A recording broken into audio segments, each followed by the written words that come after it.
Bob, dear colleagues, dear Klaus, I've visited Davos many times, assisting meetings starting from the 90s. Mr. Schwab just mentioned that we met each other first back in 1992 in St. Pete. And when I worked in St. Pete, I visited this forum many times. I'd like to thank you for this opportunity today for me to make my statement vis-a-vis the expert community which is participating in this forum, thanks to your efforts, Mr. Schwab. First of all, ladies and gentlemen, I'd like to welcome all World Economic Forum participants. And I'd like to start with the following. It's rather gratifying, in spite of the pandemics, it's rather gratifying to see that this year, despite of the restrictions caused by the coronavirus, the forum continues its work online. It has provided an opportunity for the participants to engage in an open and free discussion and share their evaluations and forecasts. And it partially makes up for the lack of direct communication between the leaders of states, global businesses, and the world community that has accumulated over the past months. All of this is important now that when we are facing so many complex issues requiring solutions. This foray is the first foray in the third decade of the 21st century, and the majority of its topics are dedicated to the profound changes which are taking place in our planet, in the world. It is indeed hard to ignore the fundamental transformations in global economy, politics, social life, and technology. The coronavirus pandemic, which you mentioned before, has become a major challenge to the entire mankind, has just spurred or accelerated the structural changes, the preconditions for which have been already in place for many years. The pandemic has exacerbated the problems and imbalances that accumulated in the world earlier. We have every reason to believe that the tensions might aggravate even further, and such tendencies might emerge in almost every area. Naturally, there are no direct parallels in history, but some experts, however, and I do respect their opinion, they compare the current situation to the late 20s or early 30s of the last century. One may agree or disagree with such an opinion, yet one cannot but draw some parallel in terms of many aspects, the scale as well as the cross-cutting and systemic nature of challenges and potential threats. We see the crisis, we're witnessing the crisis of previous models and tools of economic development. Social stratification is increasing both globally and in individual countries. We mentioned this before, but today it causes a sharp polarization in public opinions. Populism, right and left-wing radicalism, and other extreme movements are on the rise.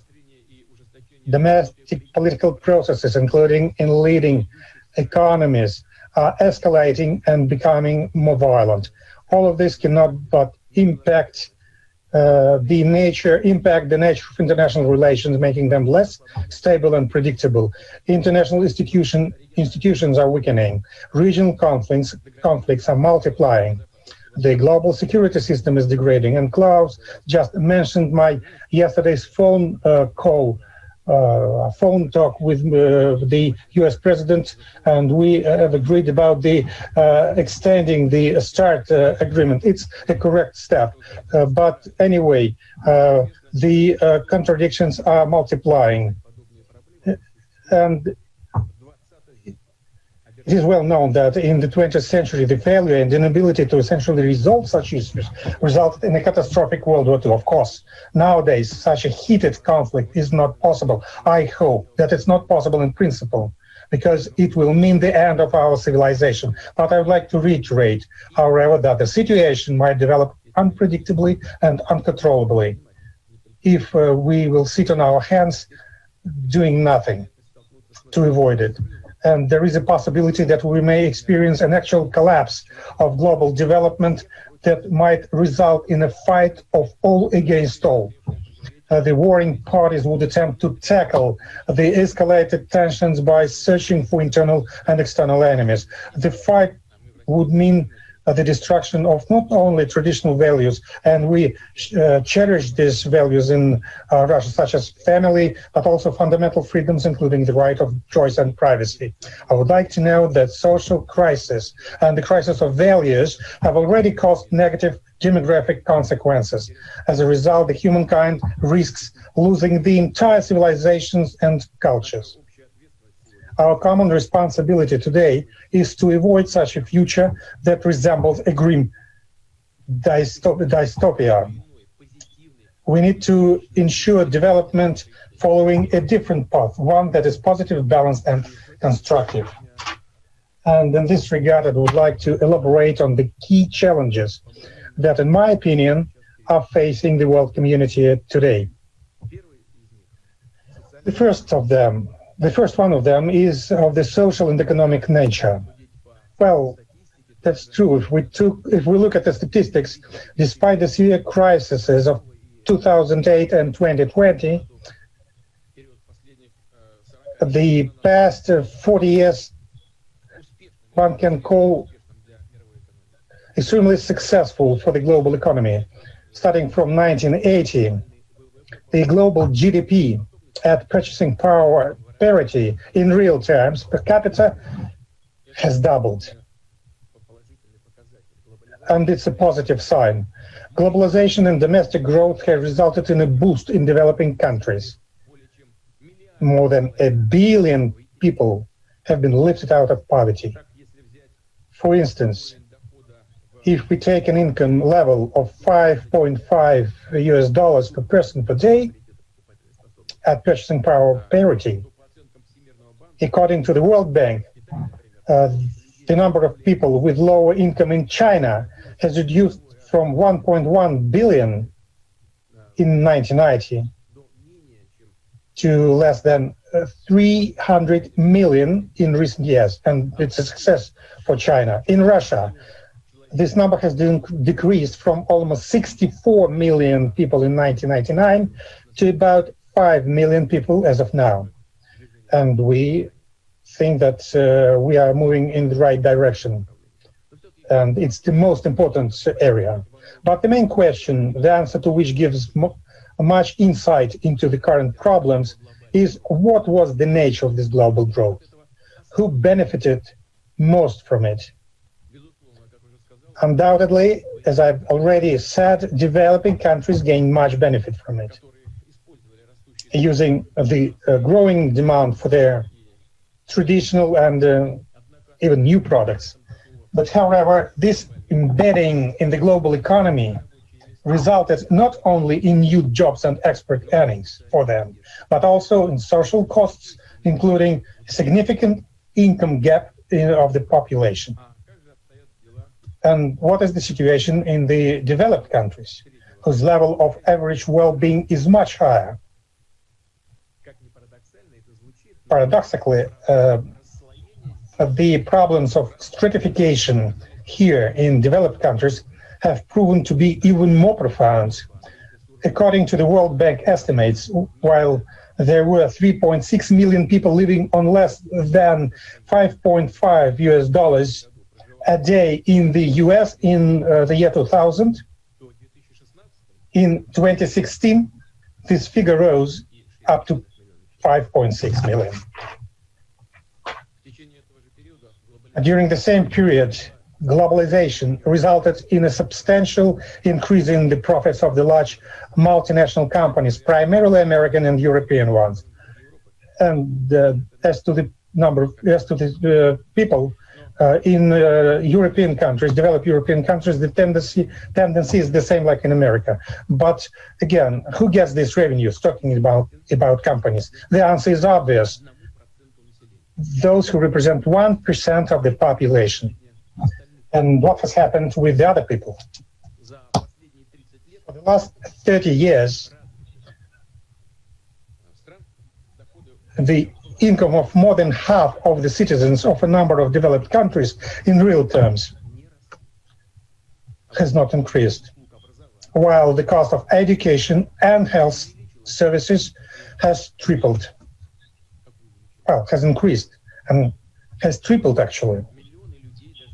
That is, millions of people, even in rich countries, have ceased to see the prospect of increasing their income. At the same time, they face the problems of how to preserve their own health and that of their parents, how to provide quality education for their children.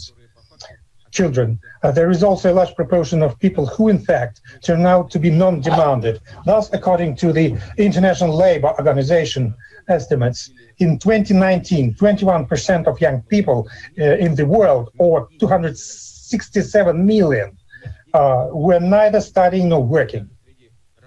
And even among those who have work, and it's an interesting figure, even among those who work, 30% live on less than $3.2 a day at purchasing power parity. Such imbalances in global social and economic developments are the direct results of the targeted policy that has been conducted since the 80s of the last century, often blatantly and dogmatically based on the so-called Washington Consensus, with its unwritten rules that give priority to private debt-driven economic growth, with deregulation and low taxes on the rich and corporations. As I've already mentioned, the coronavirus pandemic has only exacerbated the problems. Last year, the decline in the global economy was the worst since the Second World War. Labor market losses by July were equivalent to almost 500 million jobs. Yes, half of them have been recovered by the end of the year, but still almost 250 million jobs lost is a very large and worrying figure. In the first 9 months of last year alone, global labor income losses totaled $3.5 trillion in the world. And this figure is still rising, which means social tensions are on the rise as well. At the same time, post-crisis recovery is not an easy task. If 20 or 30 years ago, the problem could have been resolved through stimulative macroeconomic policies, that's what we have done, and they're still doing it. So today, such mechanisms are no longer work, in fact. The resource is practically exhausted. And it's not just my evaluation. Thus, according to the IMF estimates, the level of aggregate public and private sector debt is close to 200% of global GDP. And in some economies, it has exceeded 300% of national GDP. At the same time, all developed countries now have zero interest rates, and the main developing countries historical minimum ones. All this leads to practical impossibility of stimulating the economy with traditional tools by increasing private credit. Quantitative easing, the so-called quantitative easing, which only inflates the financial asset bubble, leads to further stratification in the society and the increasing gap between real and virtual economy. And quite often representatives of real economy sector from many countries keep telling me this, and I think that business representative today will tell me the same. So, and the increased gap between real and virtual economy, as I said, represents a real threat, and it is fraught with serious and unpredictable disturbances. Certain hopes for resetting the previous growth model are related to rapid technological development. Yes, the last 20 years have laid the foundation for what is known as the Fourth Industrial Revolution, which is based on the widespread use of artificial intelligence, automated and robotic solutions. The coronavirus pandemic has greatly accelerated such developments and their implementation. However, This process is also bringing about new structural changes in the labor market. Therefore, without efficient efforts by states, many people are risking their jobs, and this often affects the so-called middle class, which constitutes the core of any modern society. And let me turn to the second fundamental challenge for the forthcoming decade. In other words, the social and political challenge. Increasing economic problems and inequality are splitting the society. They pave the way for social, racial, national intolerance, and this pressure shows through even in those countries which seem to possess well-established civic and democratic institutions that are designed to smooth over, mitigate such events and incidents. Systemic social economic problems lead to public discontent, and it requires special attention. These problems should be resolved. There are dangerous illusions that we can just don't deal with it, bury them deep. But in this case, the public discontent will increase and the society will be divided, because the reasons of public discontent has to do with real problems which affect everybody, independently what political beliefs or what political ideas they stick to. Real problems, they lead to discontent. I would point out one more important aspect: modern technology. Modern technological, first of all, digital giants have been playing an increasingly significant role in the life of the society. We talk a lot about that, taking into account what had happened in the United States. And we're not talking about economic giants only. In certain areas, they are competing with states, and their audience include millions and millions of users, which using these ecosystems. They're using ecosystems, and they spend a lot of time there. And the company's monopoly position, as they can see it, is best suited for running technological and business processes. Probably it's true, but here is the question: how well does this monopolism correlate with the public interest? Where is the distinction between successful global businesses, sought after services, and big data consolidation on the one hand, and the efforts to rule the society in a rude and self-servicing manner by substituting for legitimate democratic institutions, by encroaching on or restricting the natural right of people to decide for themselves how to live and what to choose and what view to express freely. On the other hand, we have seen all of this just recently in the United States, and everybody understands quite well what I'm talking about, and I'm sure that the majority of people share this view, including those who are participating today at this meeting. And finally, the third challenge, or to be more precise, the clear threat which we can face in this decade. I mean, the further aggravation of the whole set of international problems.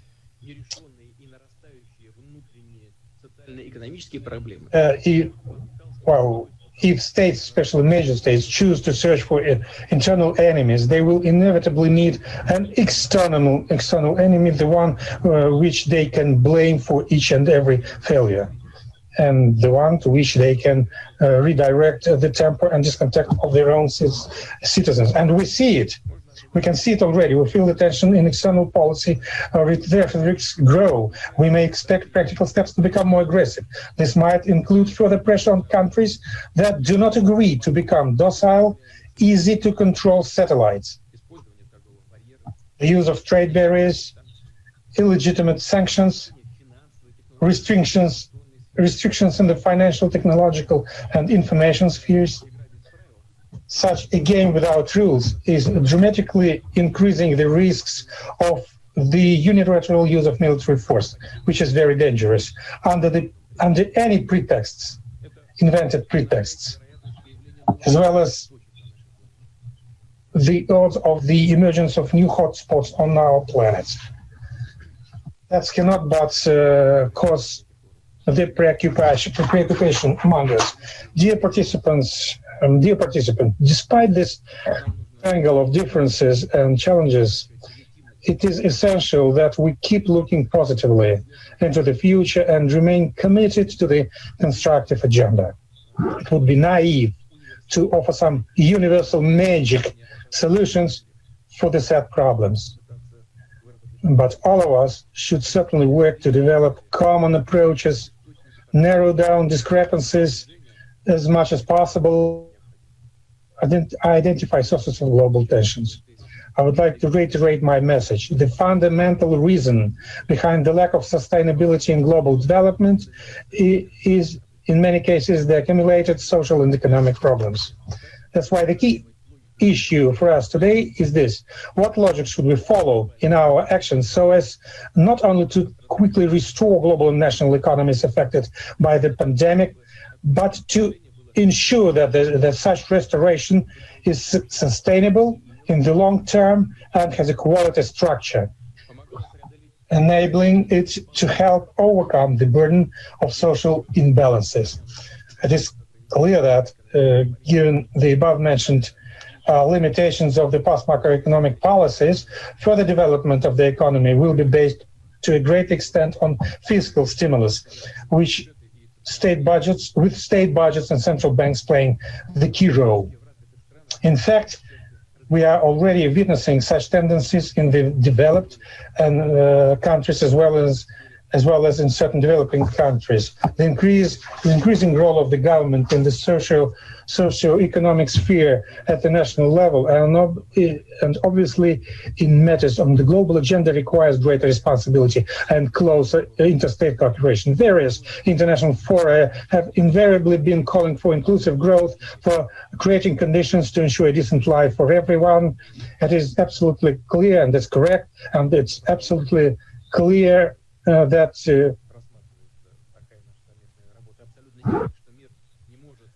the world cannot follow the path of building an economy that works for 1 million people or even for the golden billion. It's a destructive type of policy. Such a model is unsustainable by definition, and recent developments, including the migration crisis, have once again proved that. Today it is important to move from general statements to actions, to put in real efforts and resources to both reducing social inequality within individual states and step by step to narrow the gap between the levels of economic development of different countries and regions of the planet. Thus we will avoid the migration risks. Designed to ensure sustainable harmonious development, this policy has clear purposes and priorities. Those include the creation of new opportunities for everybody, conditions for people to develop and realize their potential regardless of where they were born and live and where they live. There are 4 key priorities, how I can see them as the priorities. Probably I will not say nothing new, but I'm expressing the position of Russia. That's what I'm doing. First, a person should have a comfortable environment to live in, which includes housing and accessible infrastructure, transport, energy and utilities, and of course ecological well-being. We should keep this in mind always. Second, a person must be confident that he or she will have a job that provides a steadily increasing income and therefore an adequate standard of living. People should have access to effective mechanisms for lifelong learning, which is just necessary today, allowing them to develop and build their career and receive a decent pension and social package after retiring. Third, a person must be confident that he or she will receive high quality and effective medical care when needed, that the healthcare system in any event will guarantee them access to most advanced services. Fourth, regardless of family income. Children should have opportunities to receive a decent education and fulfill their potential. And this kind of potential every kid has. This is the only way to guarantee the most effective development of a modern economy. An economy that does not view people as a mean, but places them at the center. Only those countries that can make progress in these four areas, and I just mentioned the most important areas. So only those countries that can make progress here will ensure sustainable inclusive development. And it is these approaches that underline the strategy that Russia is pursuing, my country is pursuing. Our priorities focus on the individual and the family. They center on ensuring demographic development and safeguarding the people, on improving the well-being and protecting the health of our people. We work to create conditions for decent and efficient work and successful entrepreneurship, to ensure digital transformation as a basis for a technology-driven future for our entire country rather than a small group of companies. In the coming years, we will concentrate the efforts of the government, business, and civil society on these tasks and building a stimulating budget policy. In achieving our national development goals, we're open to a broad international cooperation, and we believe that cooperation in matters on the global social and economic agenda would have a positive impact on the general atmosphere in the world affairs. And interdependence in solving urgent problems would lead to stronger mutual trust, which is especially relevant today. It is clear that an era associated with attempts to build a centralized, unipolar world order is over. It hasn't been started even. There were attempts to do this, and just that, but it's over. Such a monopoly was inherently contrary to the cultural and historical diversity of our civilization.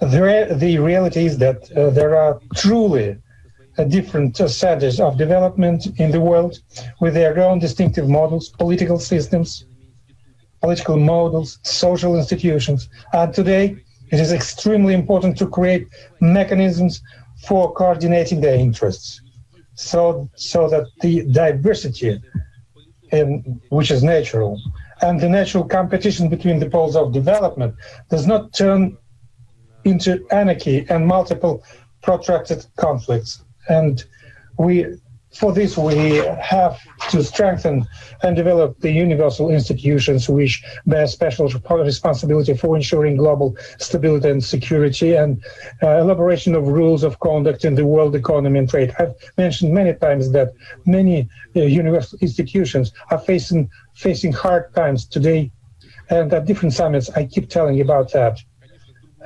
These institutions have been created during different era, and facing today's challenges, it's not an easy task for them, objectively. But I'd like to stress that we shall support them. They have unique experience when it comes to using huge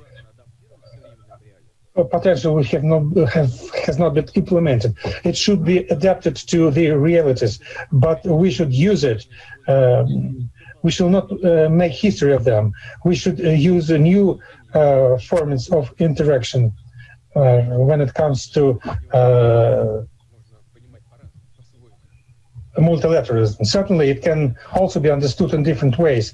It can be seen as a way of promoting one's own interests and making one's unilateral actions look legitimate, while others are left with no other choice but to nod in approval.